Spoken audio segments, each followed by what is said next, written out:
everybody. Welcome to Boss Rush Podcast. I am your host, the exciting and enlightening Eddie V. Yes! Joining me as always is the wife Wisconsinite, Mr. Jesse Douglas.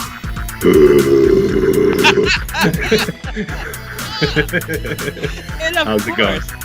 It is Bossman himself, the one, the only, Mr. Corey Derrick.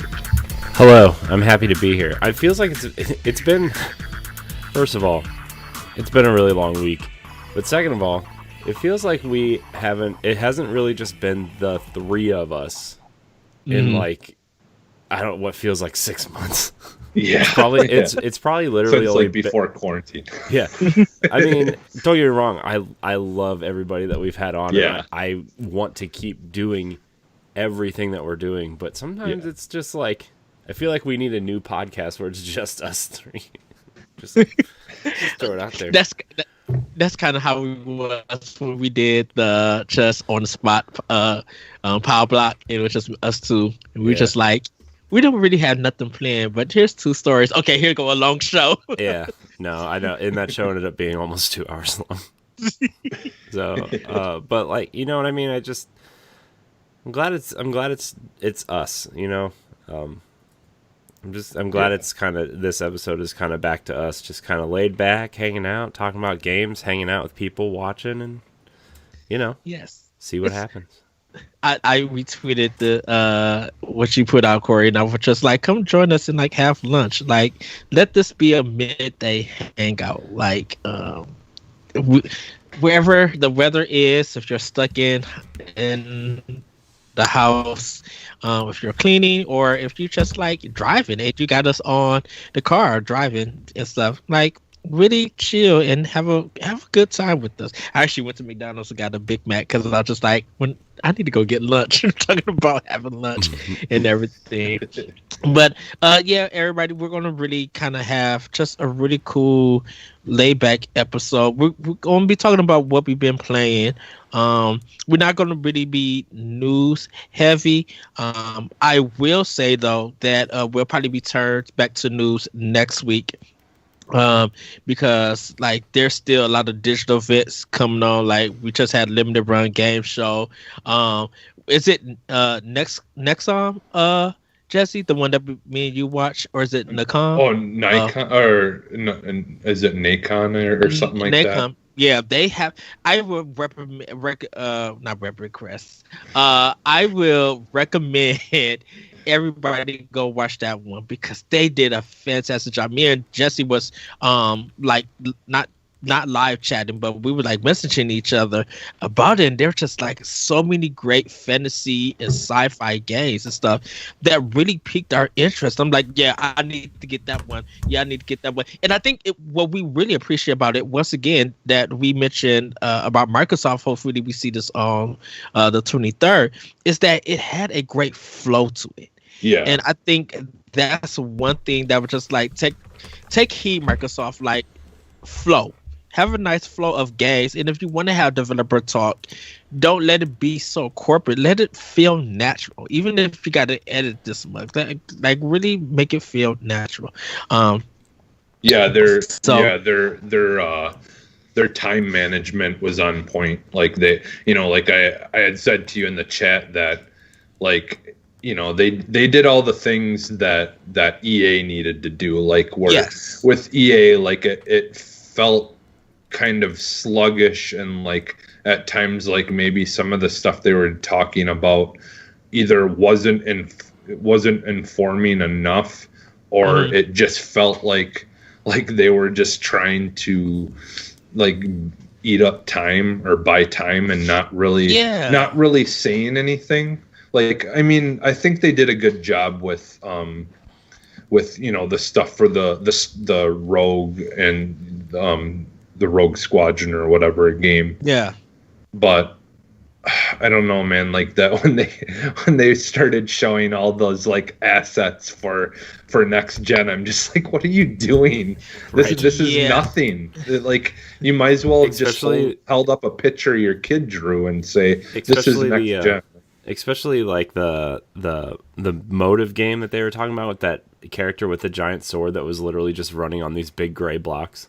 Like, I would have much rather seen like the Vidocs that they showed, like they showed a couple years ago, where they were showing off Amy Hennig's Star Wars game, but they were just showing artists working on the game. I would have just rather seen that again. Yeah. And I understand I understand like COVID and everything. You can't really show that a lot, really, but you know what I mean. Like they could have just. I don't know. I think with EA, for intents and purposes, I think for a lot of us, we just like, okay, yeah, you are now switch titles. Let's see what you all gonna give us. And I guess the thing about it is that when third party is showing their digital showcases, show it for all systems and all platforms, or even choose between which platforms. Don't make it feel like this only really still feel about Xbox and Sony, with some Origins or some PC stuff right here and there. Just like kind of focus on everybody and deliver it in a timely manner. Like people want to see everything. I think that was really the letdown, because when we was watching the NextCon one, Jesse, they were showing stuff for everything. Yeah, I think it's Nacon or whatever, but it's the NACON. Like, yeah, and I forget what the show is called. Was it just called the Nacon Experience or Direct or something like that? Yeah. Because when you mentioned who was the controller accessory people they teamed up with? Because you was just like working with Microsoft. Well, no, Nacon is the company who makes the controllers and stuff. Yeah, but that's why I was a little confused. Those games they were showing were just games that they got the rights to show during their show. Right, because I think they're going to be the ones that's publishing them. No, I don't think so. I think those are just the regular games that are coming out by other publishers. They just showed that stuff to add a little bit more to their show. Oh, yeah. Okay, because it felt like to me it felt like it's these small teams making these games, and Nacon is the publisher, and so they're going to bring them out, and that's why because. Just go watch it. It was the idea because they're showing it, so I'm thinking they're the publisher of all of these games. No, it was just like thing. Their main consumers who buy their products. Mm-hmm. Those are the kind of games that their consumers buy specialty controllers and stuff from them for. That's why they wanted to show like the simulators, because they make really good, like simulation controllers. And they make some really good like specialty keyboards and stuff for more like what are they, tactic style RPG type kind of, those kind of PC games, Mm-hmm. And so that's kind of why they were showing a lot of the, like they would be showing a simulator and then a RPG type kind of PC game and then a simulator and then another, of those kind of games. And they were all different and, it was a weird mixture, but yeah, because they did everything really well, it worked really well. And I think they did a really decent show, but yeah, you definitely go check that out if you haven't, because they're the ones who made the Pro controller for PS4 that looked like the Xbox controller, where it had the offset sticks that I said, if that works with the PS5, I'm gonna buy one of those because I want offset control, the offset sticks for my PS4 or 5. I mean, yes. Before we do continue we're gonna go forward with this. This is the 5th year that Satoru Iwata passed away. In June 2014, a tumor in Iwata's bile duct was discovered during a routine physical exam. It was removed, and Iwata returned to work in October that year. The problems resurfaced in 2015, and Iwata died at the age of 55 from his compilations on July 11th.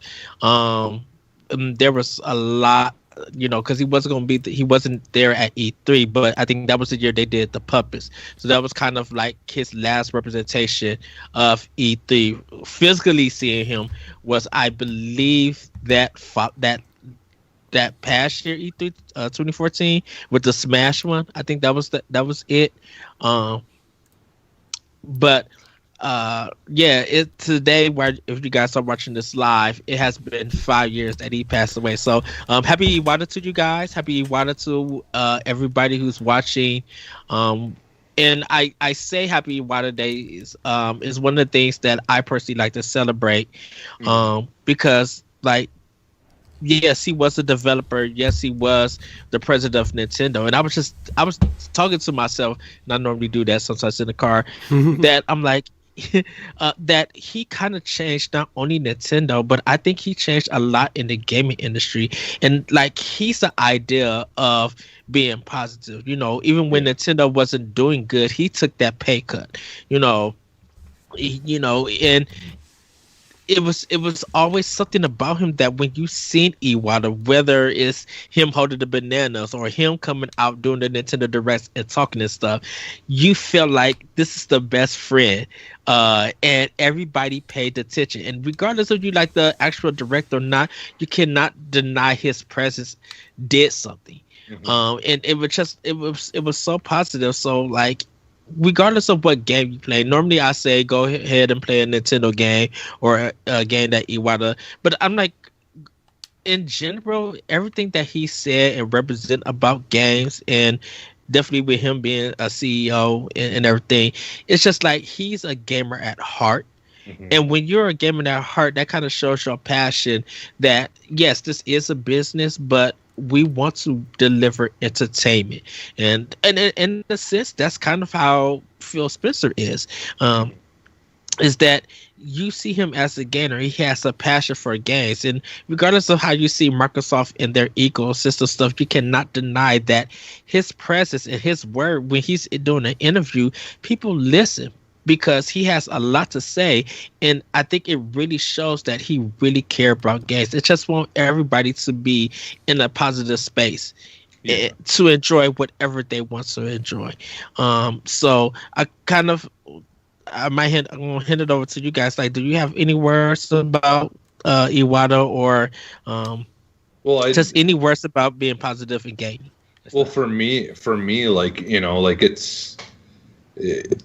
not every company is lucky to have it, but you know, like it's, you know, like Phil, you mentioned Phil Spencer or him, like they're ultimately, to me, they're like that Walt Disney figure that you know, people, you know, hope that companies that they love have, you know, like that person that is just like all in and like supportive of everyone around them, whether they work with them directly or not, you know, like you said with Phil Spencer as well, like he, you know, he's constantly, you know, and Nintendo, them, you know, having relationships, and you know, him talking with Reggie you know, he'll chat with him and stuff on a regular basis, and like, just, you know, like they, even though they're not working for the same company or didn't work for the same company, they still are all there for a common goal to, you know, to make games and, you know, and just have fun with it and enjoy what they do, and, you know, try to be positive about it, you know, try to break down these walls of, like, you know, of being, you know, people being excluded from things, and you know, like, it's like the world of gaming, like, it has come such a long way as far as like being so inclusive, you know, like it's I think it's a great time to be alive, like in the world of gaming, like it just seems like it's getting better, and you know, people like Iwata and stuff are like the reason why it has come to these points, you know, like those people like that are just these very positive, like just influential, you know, like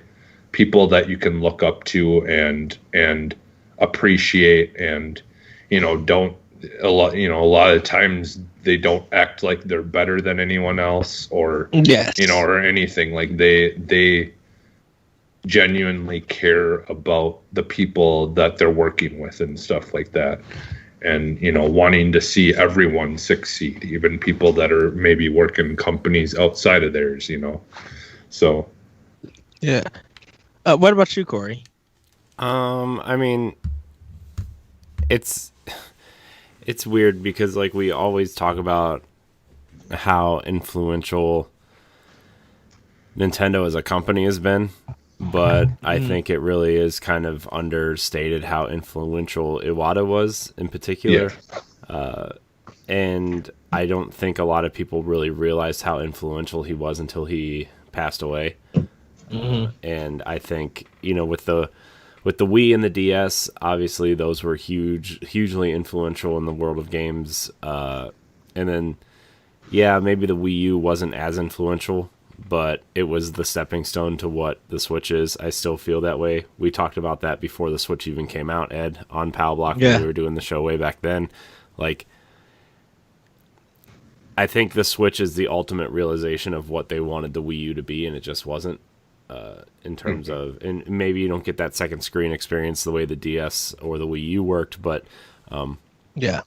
you can still play in a handheld mode and on TV at the same at a whim. And on top of that, just the way Nintendo still uses minimal space on their cartridges, or the way they reuse assets, or the way they program, or the way, you know what I mean, like that kind of stuff is still in the way that the realm that Nintendo works, and it's still, you can still see it when you're downloading a Switch game and you see the Nintendo games are all like less than 2 gigs, and then you go and download a third party game that's like 30 or 40 gigs on the Switch, or you get these games on Xbox One or PS4 that are at this point 90 to 150 gigs large, right? Like Call of Duty is a big, a lot of people aren't playing Call of Duty because it's too big, right? Like it just takes up too much hard drive space. And so I think Nintendo has always been super influential that way. And just the way that people, I think, appreciate the amount of space Nintendo games take up. And I still think like Smash Brothers might be the biggest game Nintendo's made, and I think it's only 13 gigs. Zelda's 11, I think, and Mario Odyssey is like 4 or 5. So I mean, these games are relatively small, and I know they're not using 4K assets, and I know that they're not,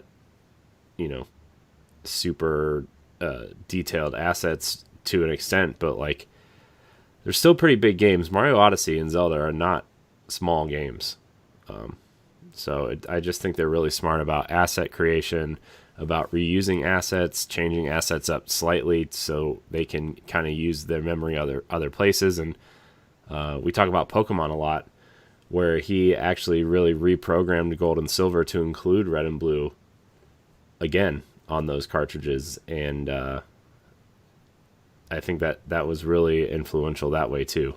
So Iwata kind of changed a lot of the way we think about Nintendo. I mean, I tell this story every year that we have this discussion, but my wife and I were in New York City at the Nintendo store when I found out Iwata passed away, and that was really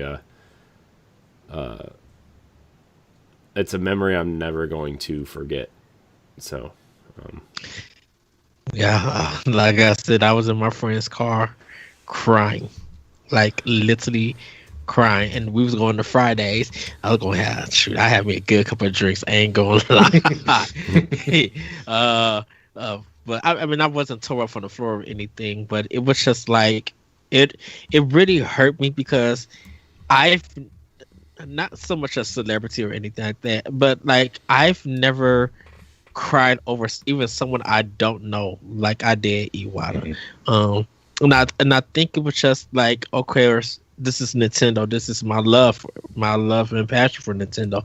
I think it was because Iwata was just such a joy, and it felt like that joy was taken away from us in the gaming industry and just this culture and stuff. And definitely what we're seeing kind of with The Last of Us 2, the stuff going on with that. I think a lot of people don't think about the joy of what games could present, even if it's dark and depressing and stuff. I think people really forget that when joy is given to you, really appreciate it and really take it at heart, because if it's taken away from you, it's hard to find that joy again sometimes. And that depends on different people and everything. Like I keep telling y'all that if a certain developer at Nintendo passes away, I'm calling off work and I'm just going to be in my feelings for a good while, because that person means a lot, definitely to me as a person who got into games, but pretty much represented what Nintendo is and all about. And I won't mention this name because I don't want it. I really don't. Everybody probably who know who it is, but I don't want it. Like I know it's going to happen, but I don't want it happening soon. And I really don't.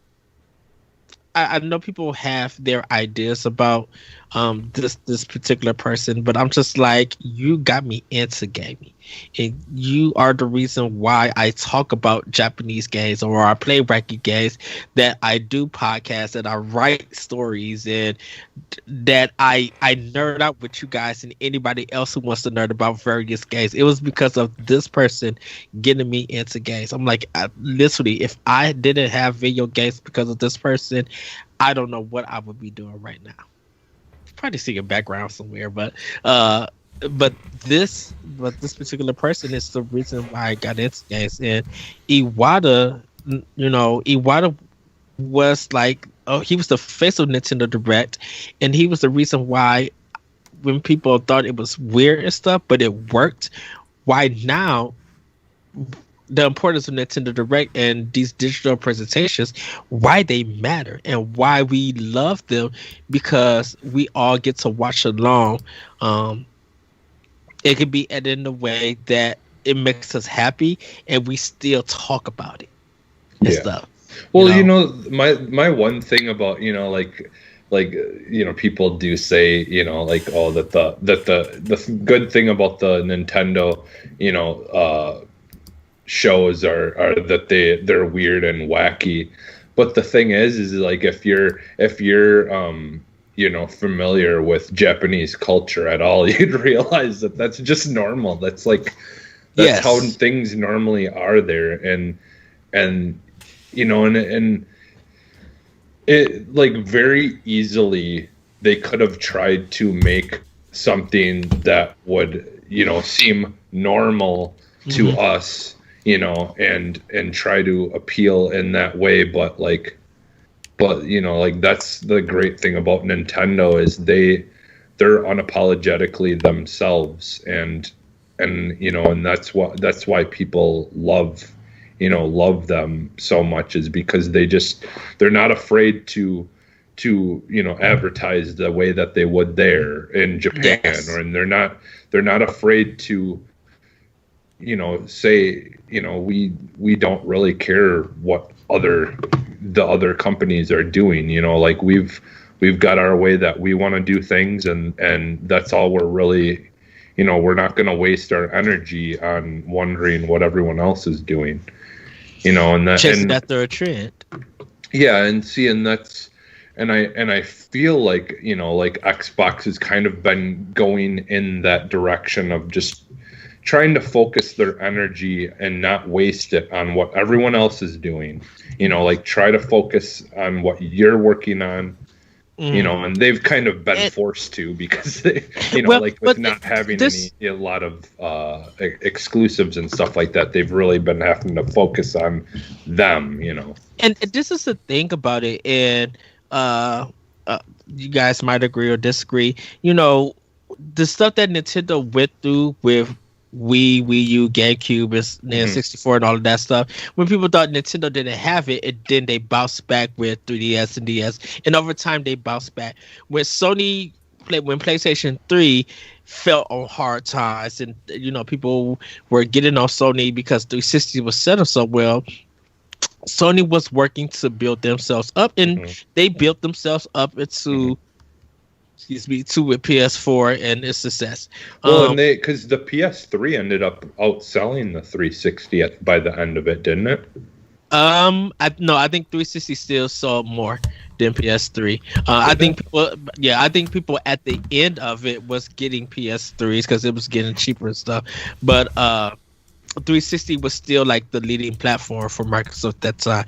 And then when all the stuff came out for Xbox, sorry, just to play on that. Go off of that. Like even if the PlayStation 3 did outsell the 360, I'm trying to find numbers, but even if it did, I still think they did at the end. I think in the mind's eye, like people still think that the 360 dominated the PS3 because like it did for 5+ years, and it wasn't until they fixed a lot of the issues with the PlayStation 3 and made it cheaper and had some games. To be honest with you, like that's when the PlayStation 3 caught up. So.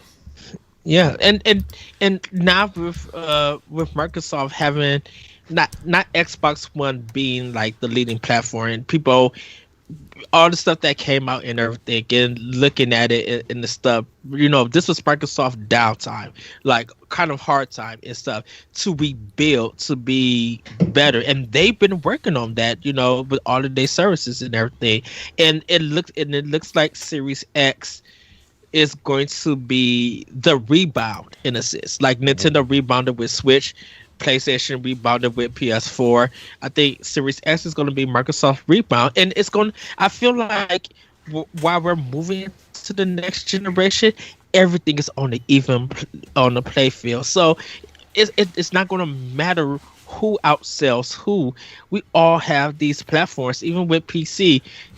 Even with PC and Steam and Windows 10 and Epic Games, maybe Stadia. Stadia has still some work to do to get back into.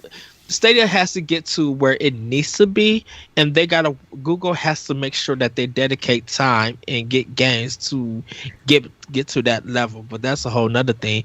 I think it's just going to be an even playing field between Nintendo, Sony, and Microsoft. And my thing is, it's just that I want everybody to play wherever they want to, whatever they want to play, wherever they feel like they want to play, and just be respectful.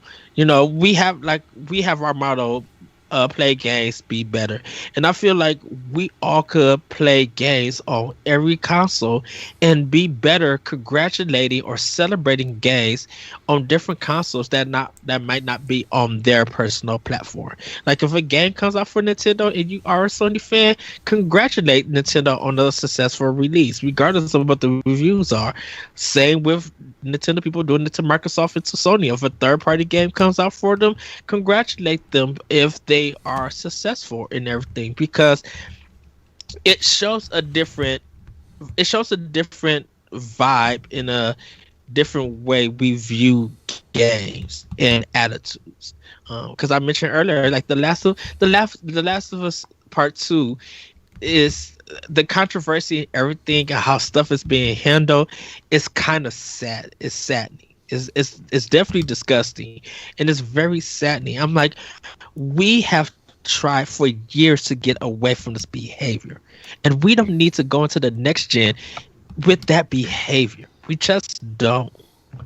I like a perfect example the other day. On Twitter, someone had did an AR rendering of the Xbox Series X and the PS5. Like, how like now, like if you go online and there's like a specific like gaming monitor or something, or a radio, stereo or whatever, and you want to see what it would look like, and on your desk or whatever, you can do an AR thing where it will let you kind of move it so you can see how big it would be on the surface. Yeah. So it was a PS5, like, I don't know, just someone who's a fan of PS5 or something, they took the pictures that everyone was posting where they're, had the two sitting next to each other to show how much taller or whatever. And so he was kind of showing off a video of him like making it look like he had both consoles on a thing. sitting there, and you go in the comments, and all it is oh, the PlayStation looks stupid, and oh, the Xbox just looks like a trash can, and I'm just like, I just said I think they both look awesome, and then some person commented, "How dare you have a reasonable opinion?" And it's just like, like, and at the end of the day, like, honestly, what it looks like on the outside doesn't have anything to do with what's inside of it, or what it can do. That goes for people. Like, what someone looks like on the outside does not, like, just, I don't know, it's just people like to make such a big deal about something so small, and so, like, I mean, a lot of people, like, I feel like that thing's gonna be, like, stashed away on, somewhere on a desk or whatever anyway, so it's not like, or even if it's that tall, a lot of people probably have to put it under their desk like they do with a PC anyways. But so it's, I don't know, man, it's just, I think they both look awesome, and like, I'm glad that they're so different and unique looking, that it's not not just trying to copy one another. And I don't know, I'm looking forward to both of them, and I think they both look unique. I am looking forward to both of them. It's just that white thing on the PS5. I'm like, you got a cool bit of design. Just yeah, just like, and like, yeah, and don't get me wrong, like, all those jokes have been great, and I, like, I can laugh at them and enjoy them, because people are joking, and it is fun. It's always fun to do that stuff. Like, that was great during the Xbox show when the one guy had his green screen on, and he made it look like, he was in that edited picture where the fridge was just the Series X, yeah. Which, like, for them to just, like, make go fun of themselves. Yeah, go into the joke is just, like, probably the best thing that you could possibly do, is to just go along with the jokes, and just don't let the trolls and people win, because it's not, Yes. it's better to just laugh about it and move on. But so we're going to get into some gaming get down, because Corey Bossman, what'd I do? You played some Destiny 2 this week. Yeah, I played a lot of Destiny. It was there was a lot of it, and I played a lot of it. We played some Scourge of the Past, which is the raid, one of the raids that came out during the Forsaken year, and it was really fun. Josh Finney and my friend Mitch and Center and Nerd Journalist and Colonel Panic all helped with that raid, and it was really fun. It was really nice to get back into some raiding. And it's kind of cool because, like, this group is mostly dads, so they all just kind of, like, are willing to help and not, freak out if you mess up or anything, because we all only have a couple hours a week to play. And I think we might try to do something tonight as well. I'm not 100% sure, but it was really fun. I forgot how much fun raids were and how much teamwork it requires, and just kind of communication and everything. And this was Thursday night. We started the raid at 9:30, and I went to bed at almost 2:00. But I mean, this was a good raid for people who have never raided before. I really feel like, because the mechanics are challenging enough, but they're not super overly complicated. A lot of the things don't require everybody to be 100% on point, but it gets you used to learning raid mechanics. And I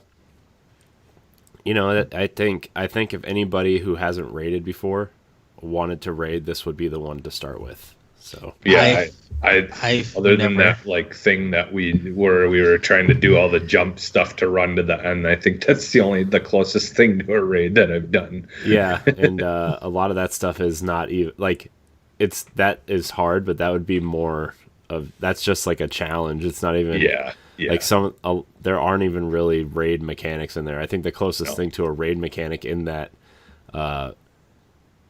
would be the end of part it.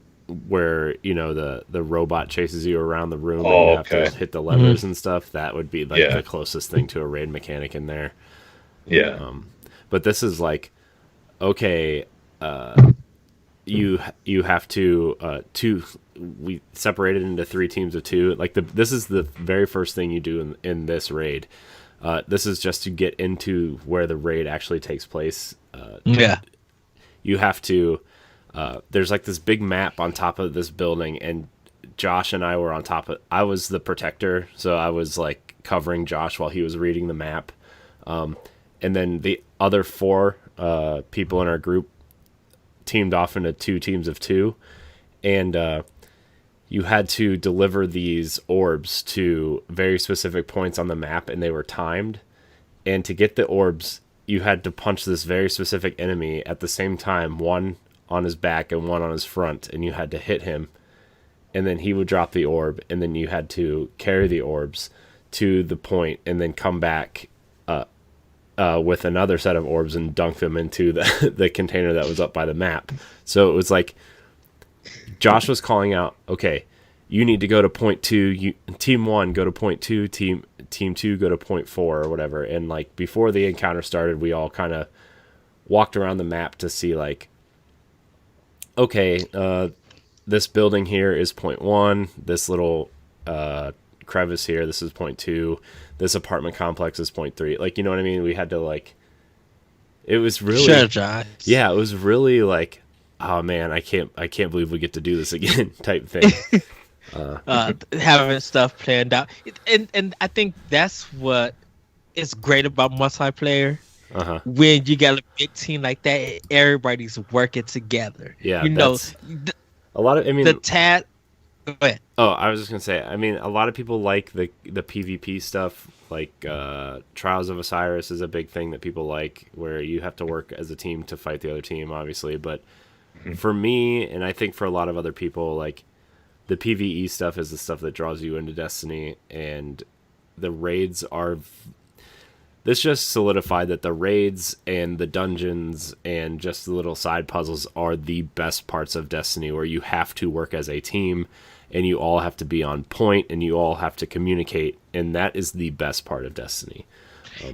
Everybody's working to make progress, and you see the results that come from that. It's really good. I don't play a lot of Destiny. I'm guilty of that, but like I love hearing you, Corey, talk about it. When people are working together, because it gives me an idea. I'm just like, that's so much fun, and the experience you get out of it is amazing. Yeah, and in this one raid is like one of the best exotics around right now, called Anarchy, and did Ed freeze? Oh. I think Ed froze. No. Oh no, he's there. No. He's there. Okay. There's this one in this raid. There's this one very specific weapon that you can pull out because after each encounter, there's a chest that you open. And you get a piece of gear, like a weapon or like a helmet or something. I got a helmet, which in a Titan mark, which is fine, right? I'm like, I don't care. I just wanted to run the raid. What you running as? Are you running that side? Yeah. Oh yeah. The picture that you showed me, right? What? The one he was like all white and stuff. Yeah. Or silver. Okay, I didn't know if you changed his design or anything. Well, it depends on the armor and stuff. And this weekend, Jesse, also if you're on later or whatever, we can try to do some stuff. But there's 2 very specific exotic weapons that I would like to try to get, and one is called Whisper of the Worm, and it's a really awesome high damage sniper rifle for raids. Okay. It's the taken enemies, the kind of black shadowy enemies that kind of look like all the rest of the enemies, just black and shadowy. Yeah, the ones that can kind of like disappear and, Yeah. and like teleport or whatever. Yeah, the Whisper of the Worm is a sniper rifle that has that aesthetic to it. Oh, And it okay. looks really cool. So that Oh. is one I would like to get. I would like to get Outbreak Perfected as well, which is the one that we've been trying to get for months and haven't gotten.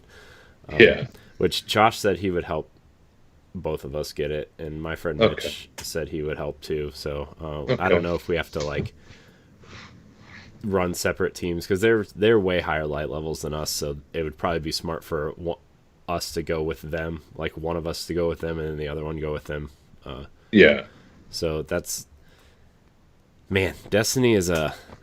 I always like when you don't do some of this stuff for a long time, you just kind of forget that it's like, oh yeah, I'm just shooting stuff. I'm hanging out with my friends, playing the game, whatever, doing some of those story missions and stuff. Which I still need to finish this week's story mission,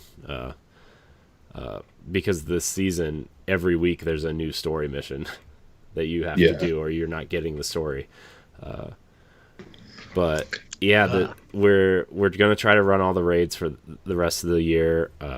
We're gonna try to run some of the extra stuff, the dungeons for sure. So yeah, it's awesome, man. Oh, I also ran Pit of Heresy this week. Oh, with, nice. with Willow and one of his teammates. So that was one of the dungeons, which is basically a 3-man raid. Is that the one you were playing last night? No, last night was Scourge of the Past. Thursday? Wait, last night? Was that? I didn't. Yeah, because that was the one where you were on there was that point where you guys were all. That was Thursday. That was Thursday. Oh, was it? Yeah, last Yeah. night we recorded Pow Block. Yeah. Oh, yeah, that's right. Okay. Yeah, that that was the raid. Yeah. Pit of Heresy is one of the dungeons from. Where you guys kept on burning up in that one area because Yeah. I watched for a little bit. Yeah. You have to like drive your sparrows. or Yeah, there's whatever. this one point in Scourge of the Past where you have to sprint through the ventilation systems of the underground, and you have to open the doors, but there's also like a wall of fire that's chasing you through this area, and it was a really bad time trying to get through there. And then I was like, let me switch sparrows real quick because I think I have a faster one, and the one I picked was not the faster one. And then it's so back heavy that I went to make this jump, and it just like, instead of just gliding over, it just went blop, and I got stuck in between this hole in the bridges, and fire consumed me. So Would you guys all laughing? yeah, And stuff. yeah, Yeah, it was it funny. Like, it was funny. So it was a good time. But I will say that at the end of the month, I'm going to go ahead and buy Beyond Light, get that pre-order and stuff, get all of that ready. I wonder. I got to see if I still need to. I think I need to buy Forsaken, because I don't know if I do buy Beyond Light. Do I have to? that I think in theory that should be free by then, right? I'm not. I don't know how that works. Yeah. Well, no, they're taking a lot of that stuff away. Oh yeah, that's right. So when you buy the new expansion, I would imagine it would just update the game. Yeah, because You would think, because isn't it more expensive this time around for this one? No, it's 40. It's only 40. Oh, okay. But Because- if you want the seasonal stuff, it's 80. But I just probably want like the 40 stuff. yeah, because if you just want the campaign and the raids and stuff, it's only 40. Oh, yeah, because I know Destiny's been updating, and I haven't finished the last DLC before Forsaken. I need to finish it though.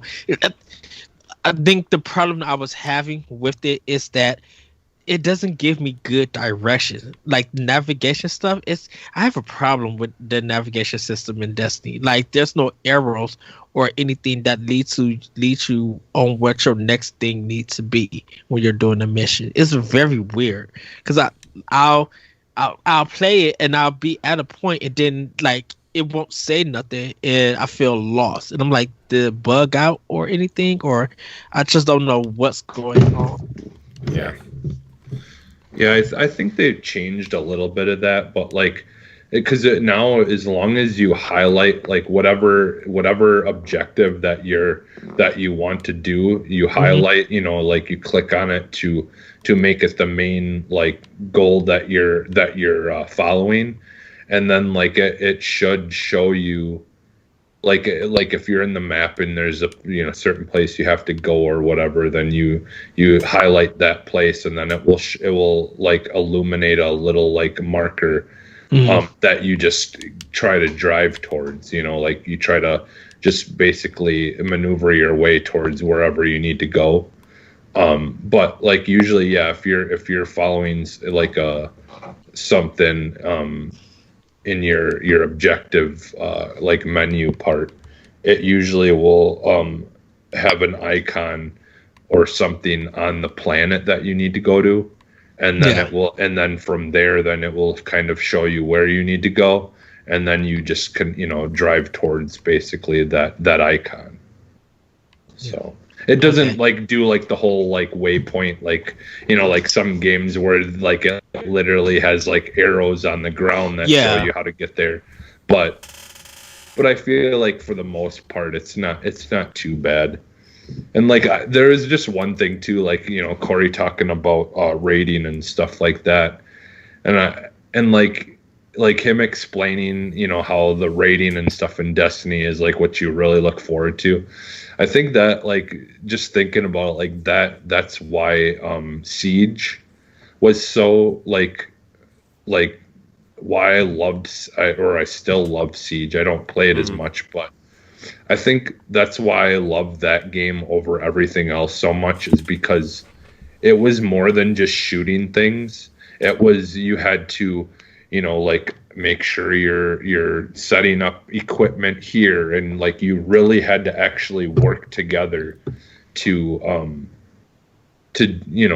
get anywhere, and like you had to strategize how you were going to use your equipment and where you were going to use your equipment, and which characters would be best for this section of this map, and what like there it was so much deeper than just, oh, he has a good gun, like it was all about like really about how well you could use the operator, and like what operator would be best for a certain situation or a certain room, or like I'd love to go back to Siege again, because that game is just too much fun. But I think that's why I loved that, and it just appealed to me so much more, because like some days like all I want to do is just play like a Halo multiplayer or something where I just know what I'm doing, or Destiny, just playing Destiny, even just regular, going around and just shooting things.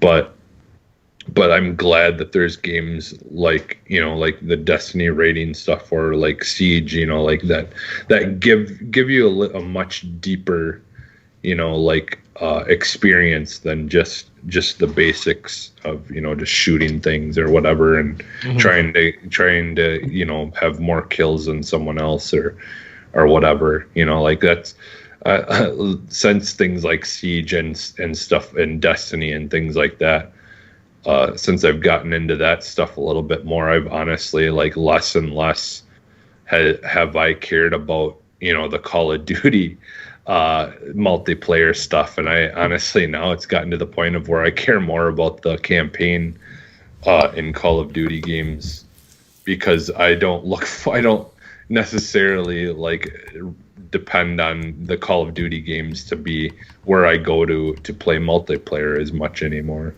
Yeah. Well, I'm going to jump in. What I've been playing, then I'll pass it over to you, Jesse. Okay, that's all right. I wasn't playing anything else, Ed. That's cool.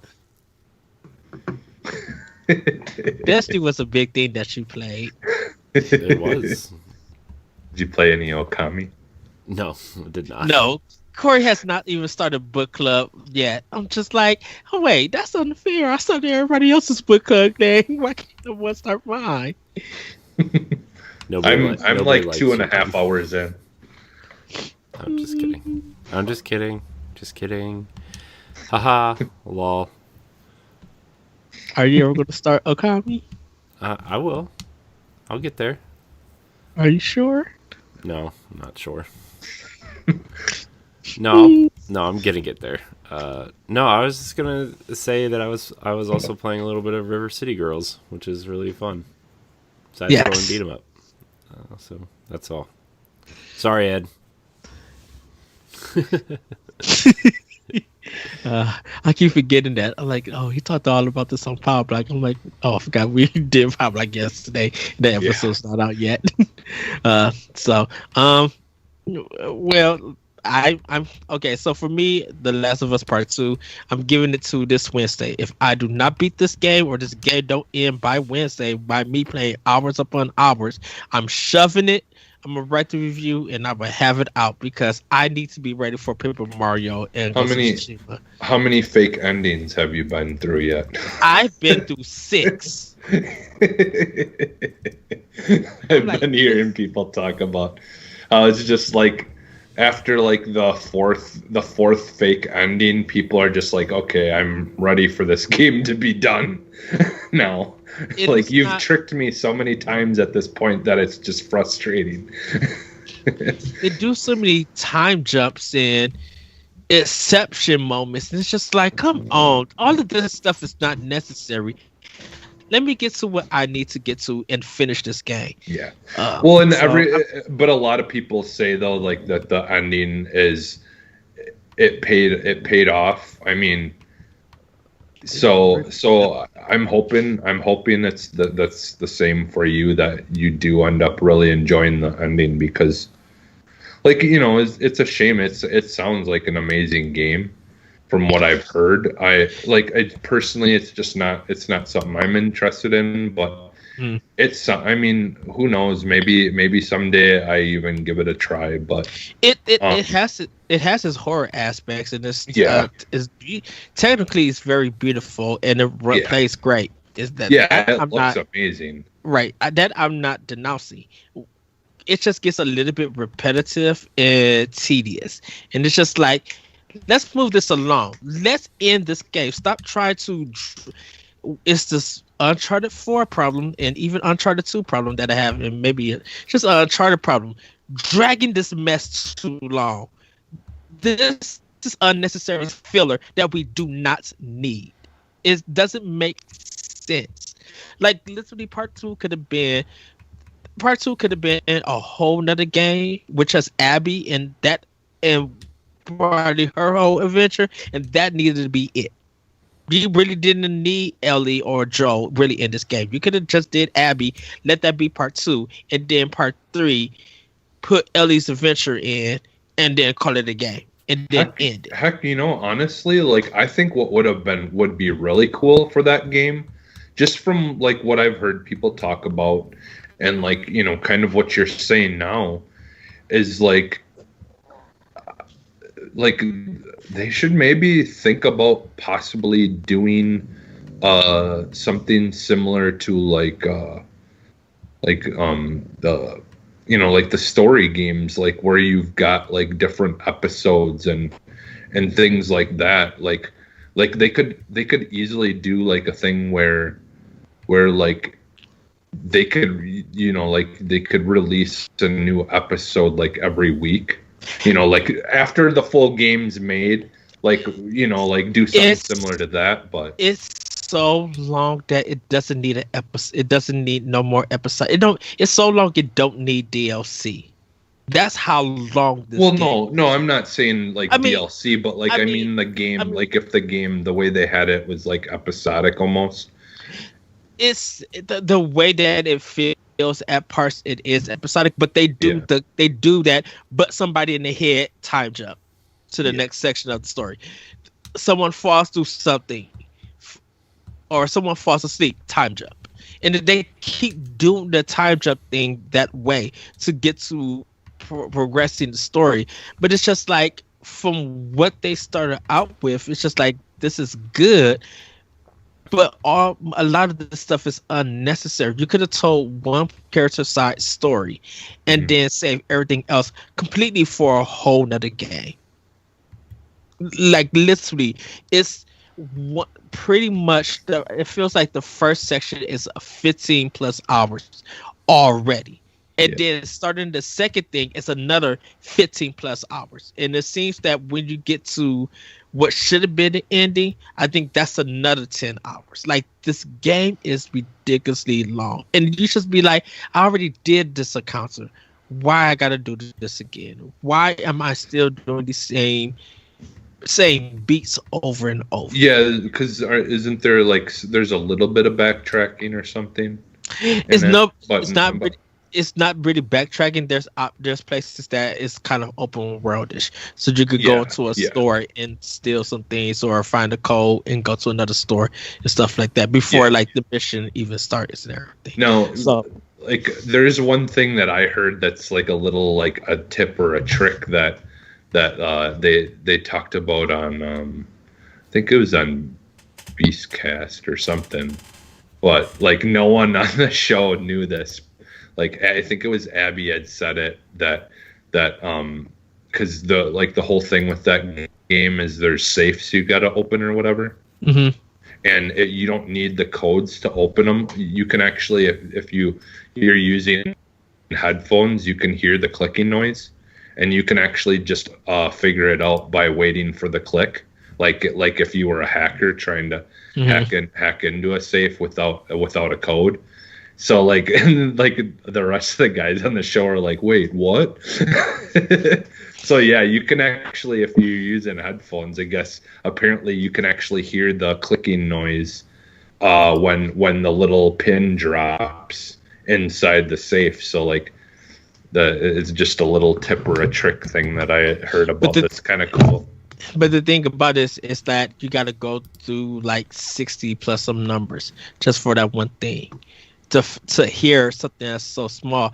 And because the sound of other stuff is coming out, like you can hear wind and water and your character talk and everything, it's really hard to like listen to a little click sound when there's so much covering up that sound.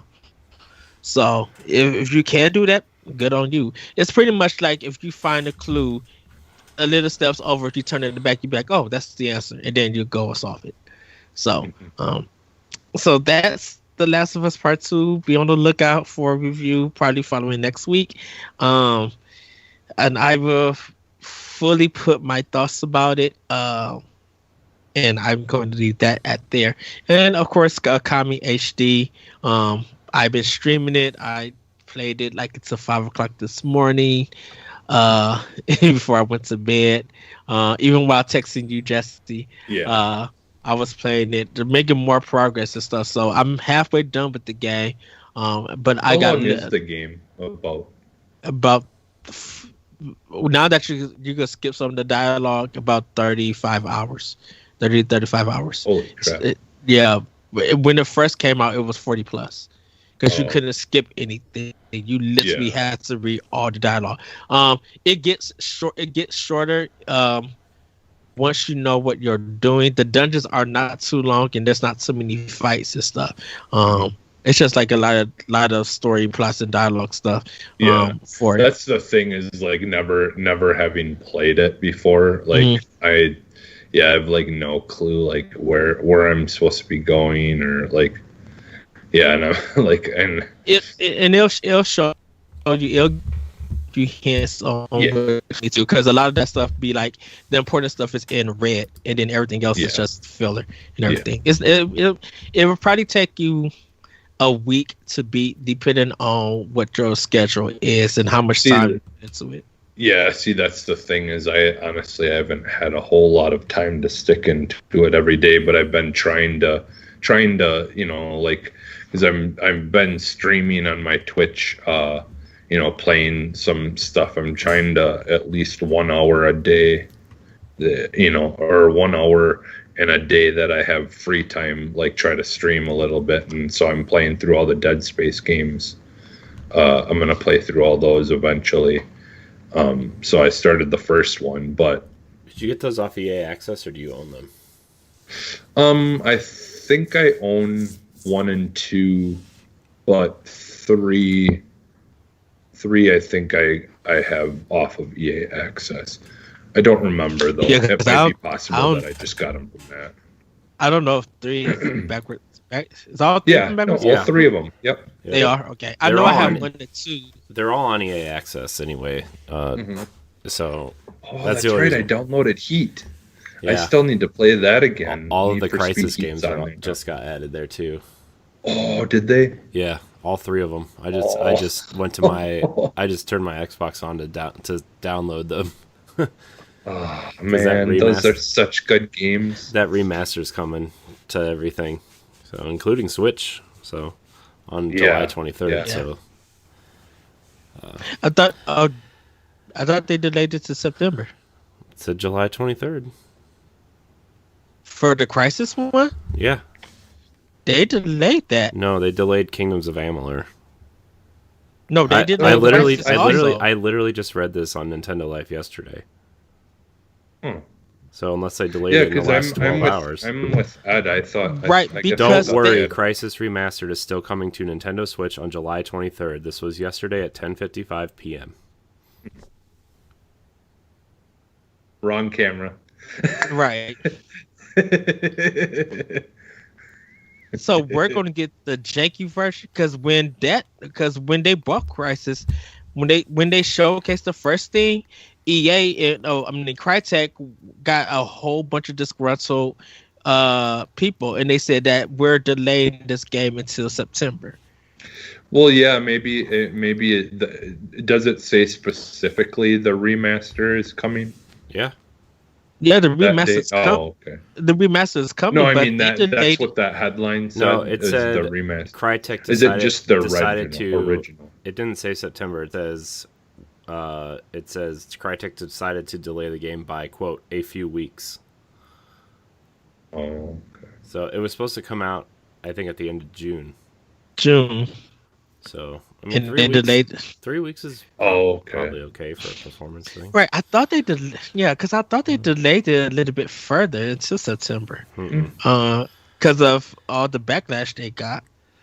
I don't care. I'm probably not going to get it now that they're here on EA Access.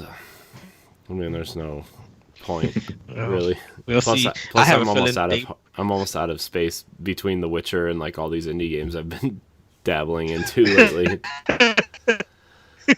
Well, honestly, Switch. the thing is the Crisis game.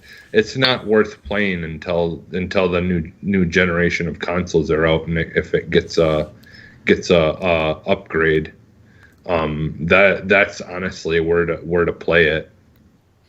I don't know. It has software-based ray tracing in it. So, Yeah. I mean, at least on the Oh, Xbox One X and PS4 Pro versions. So okay.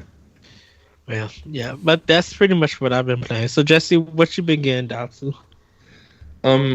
So yeah, like I said, I did start Okami. I just got to the point of where there's like a puzzle thing you kind of had to solve to get like that little plant or whatever to grow, Yeah. and then kind of clear out some of the area and like turn it back into normal. Yes. Yeah, like that's where I am. It's like 2 hours. Like I said, it took me 2 hours to get to that point. I mean, I'm sure it probably took you only an hour or something, but because you got if you've played it before and you kind of know what you're doing. But yeah, I've been playing that, and then like I said, I've been streaming. You know, when I can, usually like around 1:00 my time, Central Time. I've been streaming an hour to an hour and a half of like a game or whatever. And like I said, I've been kind of wanting to go back to the Dead Space games again and play them through because it's been quite a while. And so I've been doing that. And man, that first game is still so good. The first Dead Space. I might good. just start it back again. Start it back up. Yeah. Because I know where I'm at, but I'm just like I might as well just start fresh so I could play it all Yeah, because see, that's the same with me. I had a save that was like, like a good chunk into the game already. But Mm. I'm like, well, if I'm gonna stream it, I'd rather just start it from the beginning again, and and then that way I can just kind of do it as episodic, things of me playing through all the games. So, and I think I'll start two after I'm done with one, but who knows? When the time comes, I might like to, do something in between. But yeah, I just want to try to get something going on my Twitch page, just because I have it, and I do enjoy playing those kind of games, and if I can stream, might as well just stream them. I figure Hmm. while I'm playing, because worst case scenario, no one watches, but I'm still playing it and having fun. It doesn't matter. Yeah. But if people want to watch, it's there for them to watch. So, and then I also played the Clubhouse. Been playing the Clubhouse games on Switch and stuff still. Like playing that Battle Tanks. Battle Tanks is fun. Like there's a lot of games like that where I've been doing where like when you play it, it says you play easy mode, then normal mode, and then hard mode, and then impossible mode, and like I think I've beaten all of the modes on Battle Tanks. What was the other one I was playing that was like the impossible mode was just like, man, there's no crap, basically like bubble and all those kinds of games, like where you have to connect the three of a color for it to disappear. There's one of those kind of games in it where where you connect a 3 or 4 or whatever, like it's marbles though, like they drop down in a triangle, and then when it lands wherever, then they'll break up and fall to their place. And it's like you have to verse the computer, and it's like Tetris where you're trying to make the other person's fill all the way up, and so they lose. And the expert or the impossible mode of that is, dude, I'm already not good at that game. And it's like I'll be like, okay, oh, nice, I can get a line here, drop it, and next thing you know, like he sends like half of his screen full of things into mine, and next thing you know, like my whole thing is almost full. I'm like, what the hell, man? Like this is not fair, because it's the computer has been given the code as to what every single pattern that's going to come up in the next like 20 drops, and so it knows exactly where to put everything, because how else is it doing it that quickly and just like filling up its entire thing and then sending it all over to me all at once? It's like, this is insane. But so yeah, I just love that game. It's such a great collection of just like fun little games to play. The kids love it. Like it has a very, very decent replacement for Wii Sports Bowling on it, that works pretty good. There's some, it's still got its issues with the release and stuff like that. Like, there was some of those issues with the original Wii Sports Bowling and stuff as well, where sometimes it didn't always want to release, or like when you pull it back, it wouldn't recognize it perfectly, things like that. So there's those issues, but it's still really fun. And then like I don't know, there's so many games on there, but I like the mini curling and playing 9-ball and stuff like that, the pool. And I haven't played darts yet. I want to try the darts, but I've been waiting to play that when I actually have the Joy-Con in my hand, because I think you gotta do like you'd be throwing a dart. So it's similar to the whole bowling aspect, but Yeah, what I you're think doing. it's time. I think it's time for me to get some new Joy Cons. I got my new ones, and like now, basically the original ones just stay clipped onto it for the most part. Hmm. When it's in dock, and then when it's not, when it's out of the dock, I'll switch on my new Joy Cons, or I switch on my new Joy Cons every once in a while to make sure that they stay charged. Nice. So, Yeah. but I think. Oh, there was one other game. There's a million games that I honestly could talk about because we haven't done this in like forever. I know. Yeah.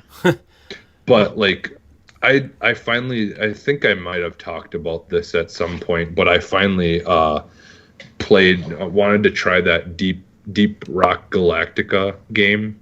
Hmm. That it's like a mining game, but it's almost like not really Overwatch, but like you've got different kinds of mining characters that have their own abilities and traits and things like that. Yes. And so like it's kind of, like a raid or something where you want a person to have this kind of, like outfit or suit or armor or whatever, and you want this person to have this thing so you can, like just get your, like the peak performance of mining, like really quickly and doing the things. But it's like almost like a mix between Minecraft and like Dig Dug or something. Like there, like you've got to like dig through all the, like chip your way through mines, and there's certain gems and stones like that you want to collect that are different colors that are inside the mine walls and stuff, like, because it's just like if you were to imagine just being like thrown way deep down into a world in Minecraft, that's completely, everything is made out of block, and you just having to dig your way through, like just break your way through all the bricks and stuff like that to get anywhere, like, and open up other caverns and things like that. Like that's basically what this game is. It's really fun, actually. Like honestly, I was having a lot of fun, and then like they've got big spider creatures and stuff that you got to fight off, and there's really cool, like your character can like set up a like you launch a rope like thing into a wall, and then you can set up like a zip line, so you can use zip lines to kind of go up and down terrain, and it's honestly, it's a lot of fun, and it's like super easy, like entry level. I mean, I've heard some people like there's a big community like around it of people that love playing it. I just wanted to give it a try because I've always, since it got announced like years ago on the Xbox showcase thing or whatever, I always thought it looked interesting. So I finally gave it a try because it was on sale for pretty cheap. So, but yeah, that's, I think pretty much for the most part, that's what I've been playing. Nice. All right. Well, everybody, that is going to be the show. Hopefully, everybody had a good week. Have a good weekend. Ate some good lunch and everything. There are some shows that you guys should check out. The 1v1 that Corey has done with Willow on Towers Casual. Not on Towers Casual, but he did 1v1 with Destiny player Willow, so you guys can check that out. You guys can check out Arsenal X and Towers Casual episodes this past week, or if you guys are watching this live this week, And check out the new episode for Nintendo Power Block. We do have a new rundown of show schedules. So Corey, do you want to go ahead and tell them about it? Just a reminder. Yeah, I mean, for now, it's I think we're still going to play around with it a little bit, but for now, it's this show, Boss Rush Podcast, on Mondays. Power Block is moving back to Tuesdays. We're still going to record on Thursdays, but it's just we want to do a couple things with editing them, and it also gives me a little bit more time to edit the shows and everything since we kind of do so much. So Arsenal X is going to stay on Wednesdays. The Tower Casuals will be on Thursdays. That's the show that's kind of like the what are we going to do with it type thing. When are we going to record it? Because of this new seasonal model, they update the game during the week now. Like the weekly reset on Destiny is Tuesdays, but they also drop updates on Thursdays and on the weekend now. And if we record on Thursdays, we might be able to, I don't know, cover some of that stuff as well. But I don't know. Josh and I are still trying to figure that out. But for now, Tower Casuals will be on Thursdays, and then 1v1 will be Fridays. So, yeah. Yes. So, with that, everybody, Jesse, where can we find you? You can find me almost everywhere as Phantom NXS, and also I think I have it on my Twitter account. You can go to my SoundCloud and listen to some of my music and stuff that I make there. Otherwise, Corey streams it a lot of the time while he's playing games. So yeah, I will usually just stream Jesse's music. Anything you hear on the streams when I'm playing a game, it's 99% of the time it's Jesse's music. So, or the Talking Games with Reggie and Harold podcast that pops up after the playlists are over. Oh yeah. And I'm just like all of a sudden I'll just hear Reggie's voice. I'm like, oh no, we gotta change it. Corey, where can we find you? You can find me at I am CoreyNHD on Twitter and Instagram. You can find me at CoreyNHD on Twitch, and you can find me on a variety of shows here on Boss Rush Games. I do really want to push Tower Casuals a little bit just because it's our newer show. So if you are into Destiny, Josh Finney helps me out with that, and we will probably have some sort of rotating third chair on that show of guests. So check it out. Yes. You guys can find me on Twitter at that retro code. You can also check out Optional Opinion on SoundCloud and other podcast apps. Check me around here on Boss Rush Games. Check out some of our writings on our website.